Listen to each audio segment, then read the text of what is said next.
Baik, Assalamualaikum warahmatullahi wabarakatuh. Kali ini saya akan menyampaikan materi mata kuliah pengelolaan limbah industri.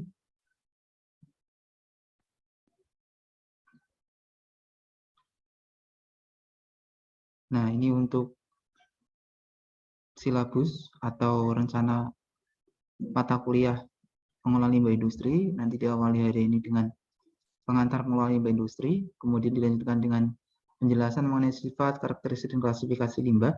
Ada 3 limbah nanti yang akan saya jelaskan, mulai dari limbah cair, limbah padat, dan limbah gas.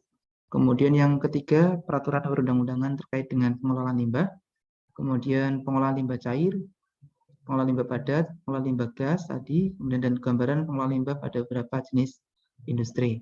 Tentunya nanti dalam mata kuliah ini akan ada tugas UTS dan UAS yang nanti akan dilaksanakan sesuai dengan jadwal perolehan yang sudah disusun oleh kampus gitu. Untuk pelaksanaan UTS dan UAS nanti kemungkinan akan menggunakan metode learning yang kalian semua sudah tahu nanti. Tujuan dari mata kuliah ini adalah yang pertama, harapannya nanti mahasiswa mampu menjelaskan kontribusi dari ahli keseling dalam pembangunan negara yang sehat dan berkelanjutan. Kemudian yang kedua, mahasiswa mampu menjelaskan dasar pengelolaan limbah, baik cair, gas maupun padat, dan dasar penerapannya untuk mengenali limbah rumah tangga atau pemukiman, limbah industri, limbah rumah sakit, dan limbah P3. Jadi, ruang lingkup pengelolaan limbah yang akan kita bahas mulai dari limbah rumah tangga, kemudian limbah industri ini tentunya yang sangat banyak ragamnya. Kemudian limbah rumah sakit ini biasanya masing-masing rumah sakit memiliki karakteristik limbah yang hampir sama. Kemudian limbah P3. Nah, dari ketiga sumber limbah tadi, limbah rumah tangga, limbah industri, dan limbah rumah sakit punya potensi yang sama untuk punya potensi menghasilkan limbah P3. Namun potensi limbah P3-nya beda-beda nanti masing-masing jenis sumbernya. Kemudian yang ketiga, mengetahui baku mutu dan peraturan perundangan terkait dengan pengelolaan limbah. Tentunya masing-masing karakteristik limbah itu punya aturan, punya parameter yang harus dipenuhi oleh setiap industri begitu. Kalau nanti melebihi parameter atau baku mutu yang sudah ditetapkan oleh pemerintah, maka biasanya akan ada sanksi dari pemerintah. Dan yang terakhir, mampu menjelaskan sistem manajemen lingkungan. Kemudian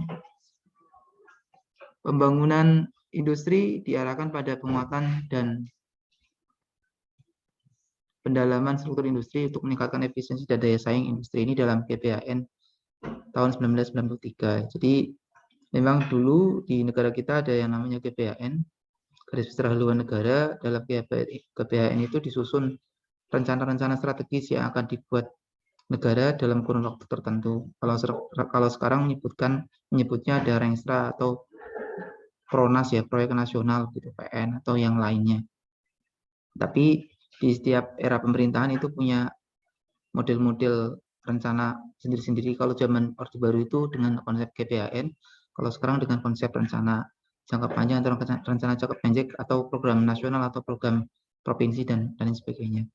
Yang kedua, penataan industri yang didukung dengan kemajuan iptek yang merupakan prasyarat terbentuknya masyarakat adil, makmur, dan sejahtera. Jadi tuntutan zaman dengan seiring berkembangnya ilmu pengetahuan dan teknologi di industri pun sama. Jadi dibutuhkan iptek. Kalau zaman dahulu pengolahan limbah industri itu hanya menggunakan sistem tradisional ya, misalkan untuk penyaringan hanya menggunakan media saring biasa tanpa ada pengolahan-pengolahan yang lain. Tapi sebenarnya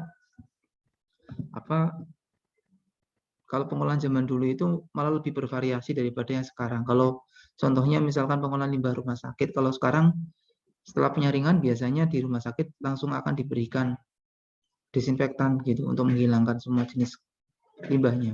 Kalau zaman dulu disaring kemudian diberikan terapi apa, diberikan aerasi, kemudian digunakan tanaman yang untuk mengurangi kandungan BOD, COD itu biasanya seperti itu. Kalau sekarang biasanya mentok-mentoknya langsung menggunakan bahan kimia. Kemudian konsekuensinya dalam meningkatnya hasil buangan dari proses industri tersebut itu pasti sering berkembangnya sebuah negara atau pemerintahan pasti akan berdampak pada emisinya. Ini teori dalam hukum termodinamika ya. Kemudian dalam rencana pembangunan jangka menengah nasional dari tahun 2015 sampai tahun 2019 permasalahan kerusakan lingkungan itu menjadi salah satu poin besar dalam 3 masalah utama bangsa Indonesia. Selain mungkin salah satunya adalah masalah korupsi ya. WHO sendiri mencatat ada 17 masalah pokok dalam bidang keseling yang beberapanya adalah berkaitan dengan kesehatan lingkungan. Yang pertama, pengelolaan air buangan dan pengendalian pencemaran. Ini berkaitan dengan pengolahan limbah ya, kemudian pembuangan sampah padat, pengendalian pencemaran udara, pengendalian radiasi, kesehatan kerja dan pengendalian kebisingan. Ini semuanya berkaitan dengan pengolahan limbah industri. Ini contoh gambaran industri teman-teman, ini industri ini pada saat pembukaan lahan untuk industri batubara di daerah Kalimantan dan Sumatera. Jadi awalnya hutan, kemudian dibuka lahannya, digunakan sebagai tambang batubara. Kemudian parahnya memang setelah selesai biasanya para penambang-penambang batubara itu, para pengusaha-pengusaha tambang batubara biasanya ada beberapa oknum yang memang setelah pengolahan limbah, setelah pengolahan pengeksploitasian selesai biasanya ditinggal begitu saja. Mengapa kemudian terjadi danau dadakan, ada rawa dadakan karena memang hasil dari keruan tambang batubara ini menyisakan cekungan yang cukup dalam, kemudian ada hujan, akhirnya membentuk danau buatan. Ini ada beberapa studi kasus terkait dengan eksploitasi tambang batubara sepanjang 3.000 km atau sebanyak 45% sungai di Kalimantan Selatan berpotensi tercemar limbah berbahaya dari konsumsi tambang. Ini memang betul sekali teman-teman. Jadi di Kalimantan kita ketahui bersama di sana ada sungai besar Kapuas ya. Dan sungai Kapuas ini menjadi salah satu transportasi utama pengangkutan hasil batubara setelah dieksploitasi menuju laut, menuju lepas pantai dan nanti dikirim ke beberapa daerah. Karena dengan adanya undang-undang minerba yang sudah disahkan begitu sehingga mewajibkan bahan mentah itu dikirimkan digunakan di negara kita, tidak boleh diekspor ke negara luar. Tapi memang masih kadang-kadang masih banyak oknum-oknum yang menjual bebas bahan mentah ke luar begitu. Ada beberapa oknum yang melakukan seperti itu. Tapi sebenarnya kalau aturan dari Undang-Undang Minerba itu melarang adanya penjualan bahan mentah ke luar negeri. Dan karena transportasinya menggunakan kapal-kapal tongkang, kemudian dilewatkan ke sungai, sehingga memang kadang-kadang ada terjadi erosi kecil ketika berjalannya kapal masuk ke dalam sungai-sungai Kapuas dan sungai-sungai besar lain yang ada di Kalimantan. Sehingga wajar ketika sungai-sungai yang ada di Kalimantan atau Sumatera itu berwarna hitam. Tidak hanya hitam karena memang di sana daerahnya gambut ya, tapi juga hitam karena memang di dasar sungainya itu kaya sekali akan batu bara yang dihasilkan dari jatuhan kapal-kapal tongkang yang lewat. Kemudian yang kedua, masalah lingkungan yang ditimbulkan dari eksploitasi tambang batu bara yang berlebihan. Antara lain hancurnya bentang alam, kerusakan hutan, hilangnya keanekaragaman hayati, terjadinya erosi, dan banjir. Ini pasti terjadi. Contoh saja yang kecil ya, tidak usah jauh-jauh ke Kalimantan. Ketika pemerintah mencoba melakukan eksploitasi di Batu Raden ya, ingin mencoba mengeksploitasi potensi gas yang ada di bawah kaki Gunung Selamet itu, kemudian di tahun itu terjadi banjir bandang yang cukup besar di Kabupaten Brebes, yang merupakan kabupaten yang letaknya di bawah dari Gunung Selamet, yang ada di aliran sungai yang memang pada saat itu dilakukan eksploitasi cukup besar untuk mencari sumber gas alam. Begitu. Jadi memang potensi kerusakan lingkungan, potensi bencana alam cukup besar terjadi ketika terjadi eksploitasi besar-besaran.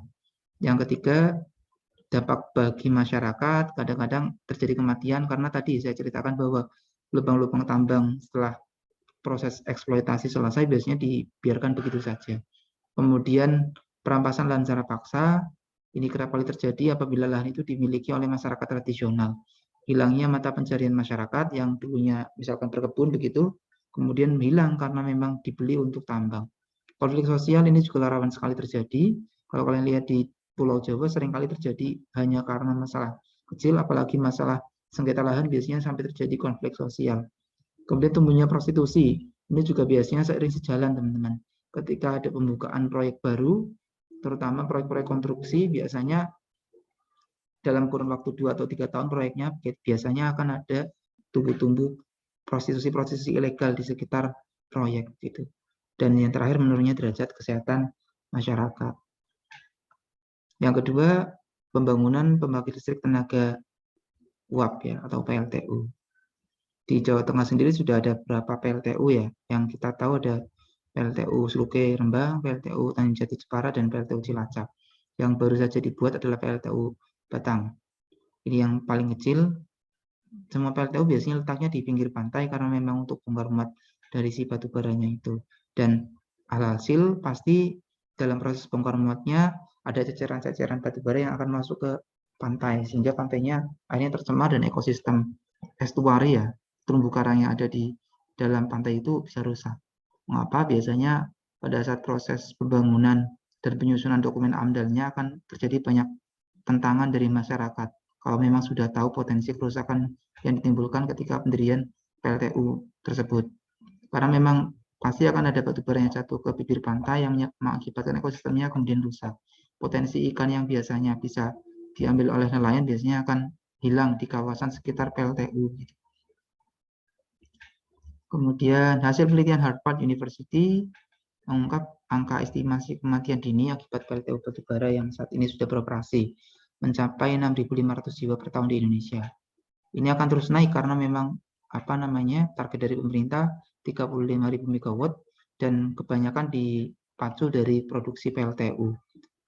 Dan kemungkinannya presisinya akan terus naik gitu potensi kematiannya sampai di angka 15.700 jiwa per tahun.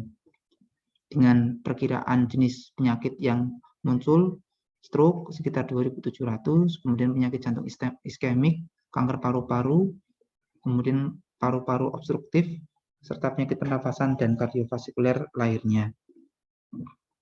Badan Energi Internasional atau IEA mengungkapkan bahan bakar fosil batubara menyumbang 44% dari total emisi karbon dioksida global. Jadi harusnya memang PLN ya selaku induk dari perusahaan yang punya PLTU itu harusnya memberikan ganti rugi lingkungan yang cukup banyak karena memang potensi kerusakannya cukup tinggi, 44% karbon dioksida itu besar itu. Harus menanam berapa ribu term besi itu untuk bisa mengekstraksi karbon dioksida itu menjadi oksigen yang bisa digunakan oleh manusia dan hewan.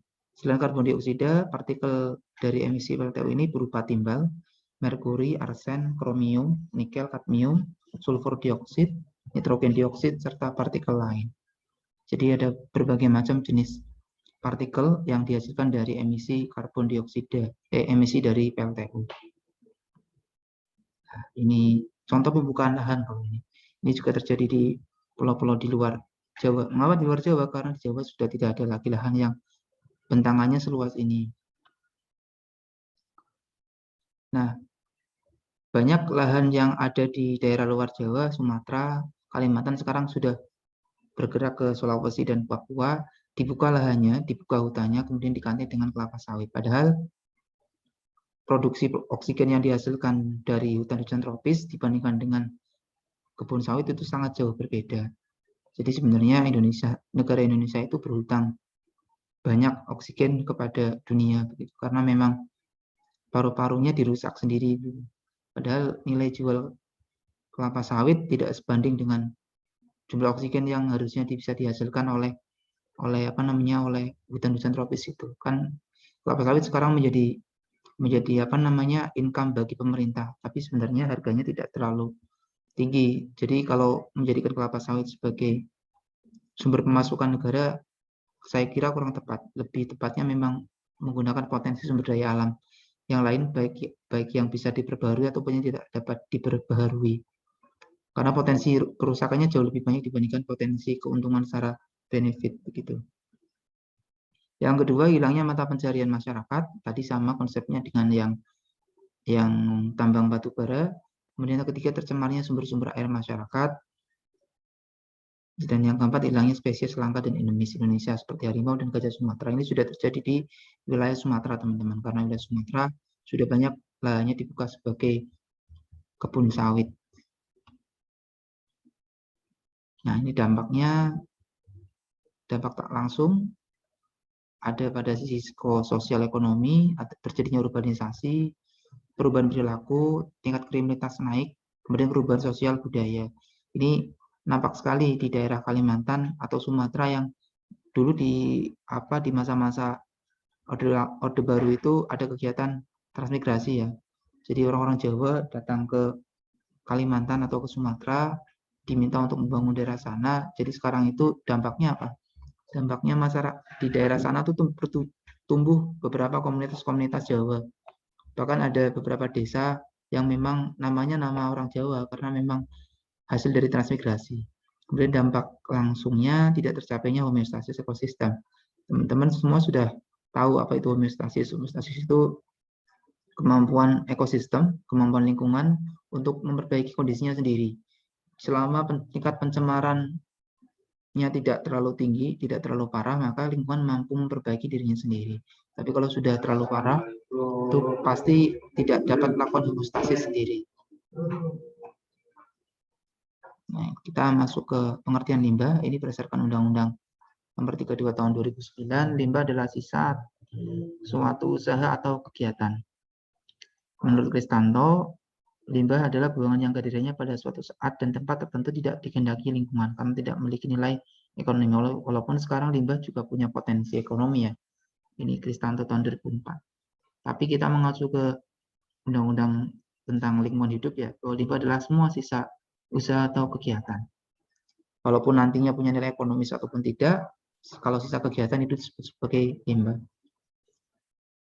Masih pengertian. Nah, sedangkan pengelolaan limbah adalah usaha untuk meminimalkan dampak negatif limbah terhadap lingkungan. Jadi, ketika limbah sudah dibuang, ada upaya untuk mengurangi dampak negatifnya, yaitu dengan pengelolaan. Sedangkan pengolahan adalah wujud atau upaya atau komponen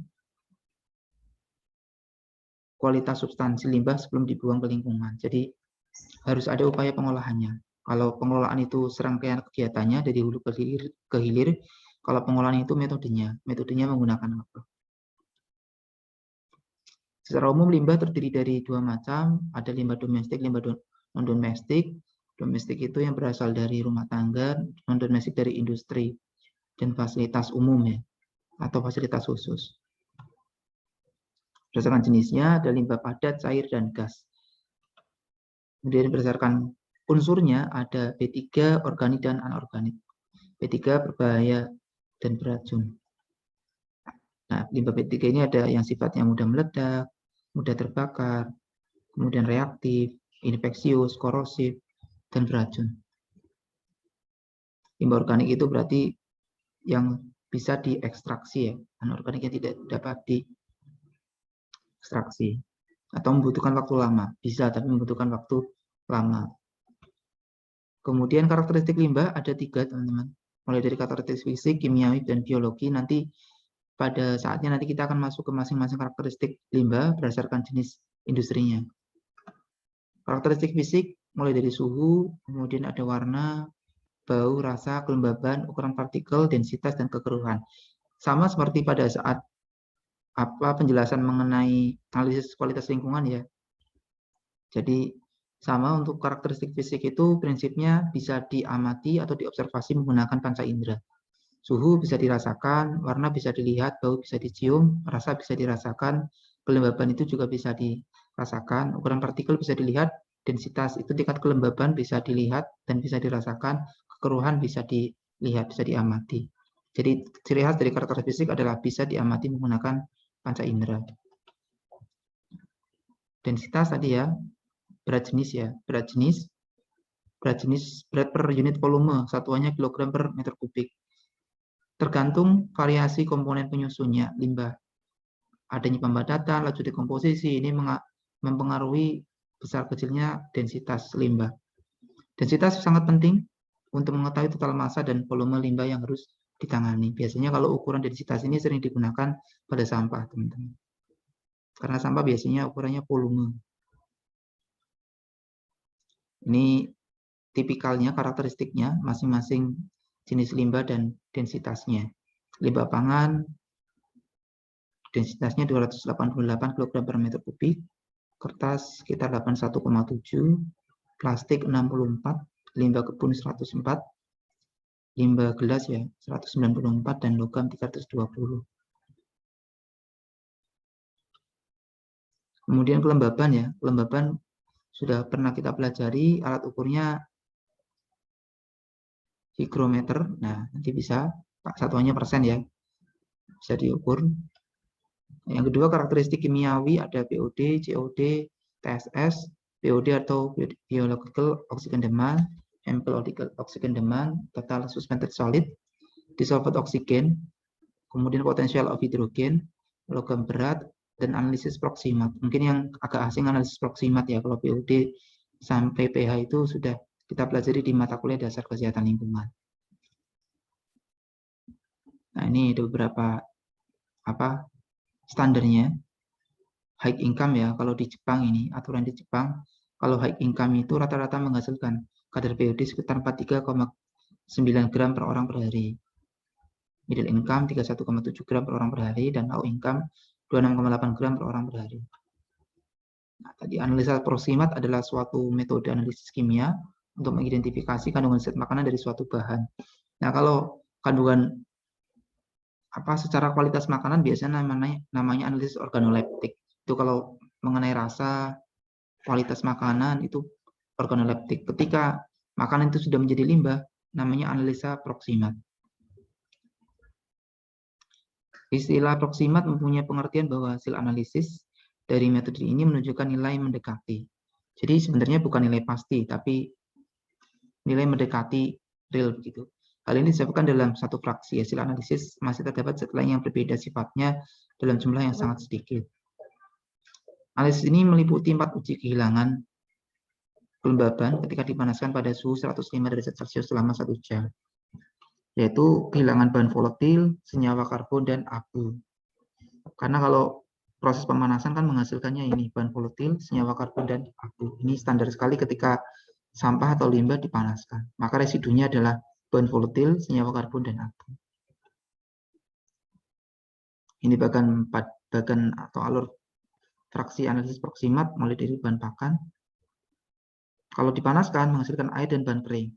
Ini proses pemanasan ya di suhu 105 derajat Celcius. Bahan kering, bahan kering ini bisa dipanaskan, jadi bisa dipisah kembali. Ada abu yang sifatnya organik, anorganik, dan ada bahan yang sifatnya organik.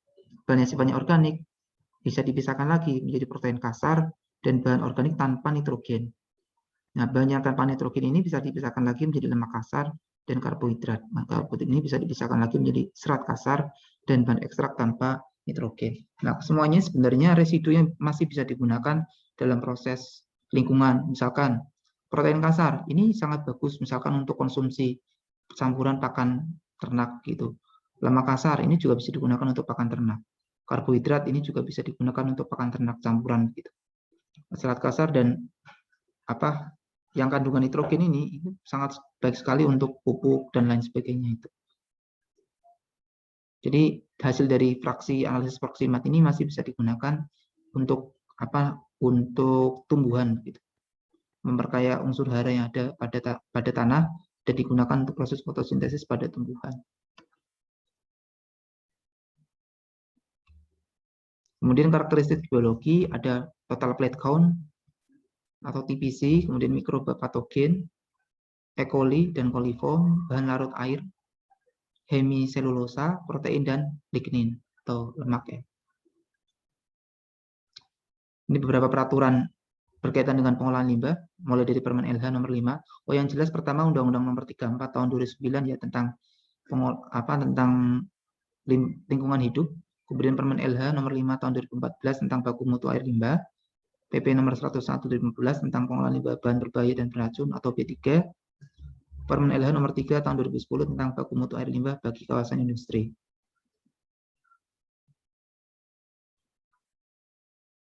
Oke, baik teman-teman.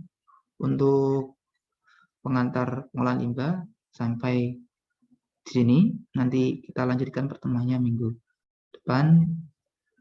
Terima kasih atas perhatiannya. Kurang lebihnya mohon maaf. Assalamualaikum warahmatullahi wabarakatuh.